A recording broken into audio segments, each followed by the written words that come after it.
نوح علیہ السلام 950 سال تک تبلیغ کرتے رہے اور تھوڑے سے لوگ ان کے اوپر ایمان لائے۔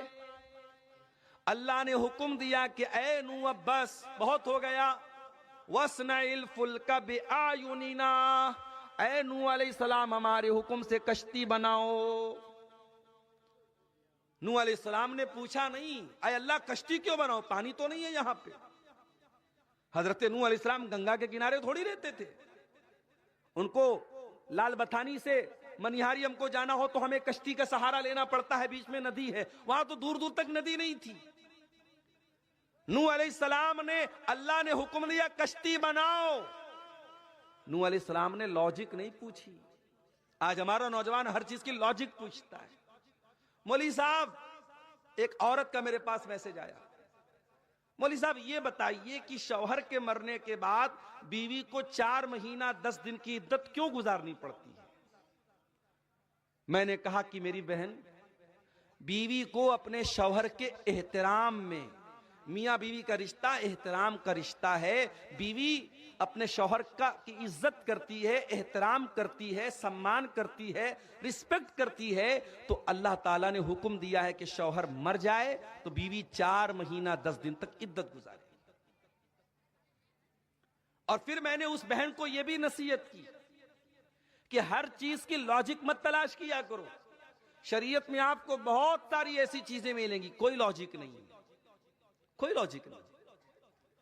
جاڑے کا موسم آیا، آپ موزہ پہنے ہوئے ہیں، ٹرین پہ میں سفر کر کے آتا ہوں، اپنی منزل پر پہنچا، دیکھا موزہ بہت گندا ہو گیا ہے، میں وضو کی حالت میں اگر میں نے موزہ پہنا ہوا ہے، شریعت کہتی ہے کہ سفر میں آپ 3 دن تک موزہ پہنے وضو کیجئے اور پیر دھونے کے بجائے پیر کے اوپر مسح کر لیجئے۔ اب لاجک یہ کہتی ہے کہ صاحب جب میں نے موزہ پہنا ہے تو موزے پر جو ڈسٹ لگ رہا ہے، جو گندگی لگ رہی ہے، وہ تو نیچے لگ رہی ہے، تو مسح تو نیچے ہونا چاہیے، مگر مسح نیچے نہیں، مسح اوپر ہوگا۔ دین میں ہر جگہ لاجک نہیں چلے گی میرے پیارے۔ اللہ نے کہا اے نوح کشتی بناؤ، نوح علیہ السلام نے لاجک نہیں پوچھی، کشتی بنانے لگے، یہ بھی نہیں پوچھا اے اللہ کشتی کیوں بنا رہا ہوں، پانی تو دور دور تک نہیں ہے۔ نوح علیہ السلام کشتی بنانے لگے، اب کشتی بناتے چلے جا رہے، قوم کے لوگ آتے چلے جا رہے، کلما مر علیہ ملأ من قومہ سخروا منہ، جب قوم کے لوگ وہاں سے گزرتے تو مذاق اڑاتے، دیکھو بھائی حضرت نوح تو بڑئی بن گئے، یہ تو بڑئی کا کام کر رہے ہیں، یہ تو کشتی بنا رہے، لوگ مذاق اڑا رہے، لوگ ٹھٹھا کر رہے، لوگ ہنسی اڑا رہے، مگر نوح علیہ السلام خاموشی سے اپنا کام کرتے چلے جا رہے ہیں۔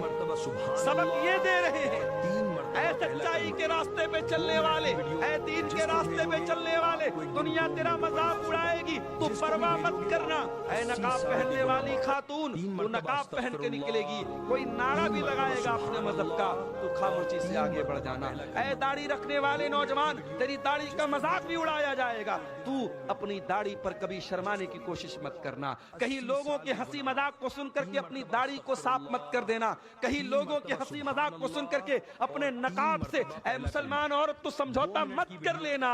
حضرت نوح نے سبق دیا، دنیا کتے بھونکتے رہتے ہیں اور ہاتھی چلتا رہتا ہے، ہاتھی کی چال پہ کتوں کے بھونکنے سے کوئی فرق نہیں پڑتا ہے۔ نوح علیہ السلام کشتی بناتے چلے جا رہے ہیں اور قوم کے لوگ مذاق اڑاتے چلے جا رہے ہیں۔ کشتی بن کر کے تیار، اللہ نے فرمایا کہ اے نوح اب ایک کام کرو، اس کشتی پر جتنے ایمان والے ہیں سب کو شامل کر لو،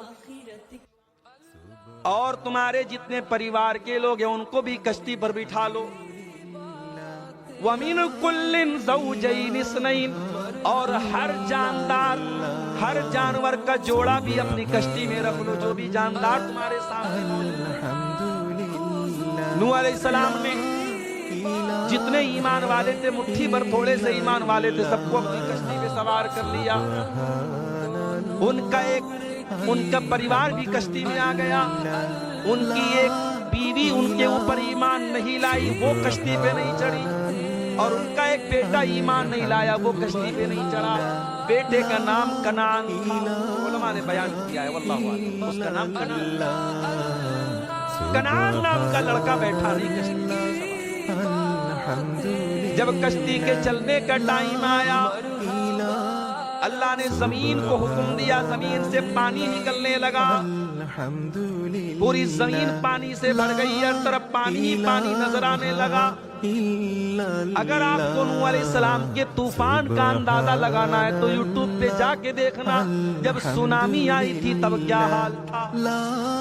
انڈونیشیا کے وہ علاقے جہاں بڑی بڑی بلڈنگیں سمندر کے کنارے تھی، تاش کے پتوں کی طرح ڈہ گئی، گر گئی، ان علاقوں سے جا کے پوچھ لینا اور اندازہ لگا لینا کہ نوح علیہ السلام کے زمانے میں طوفان کیسا آیا تھا۔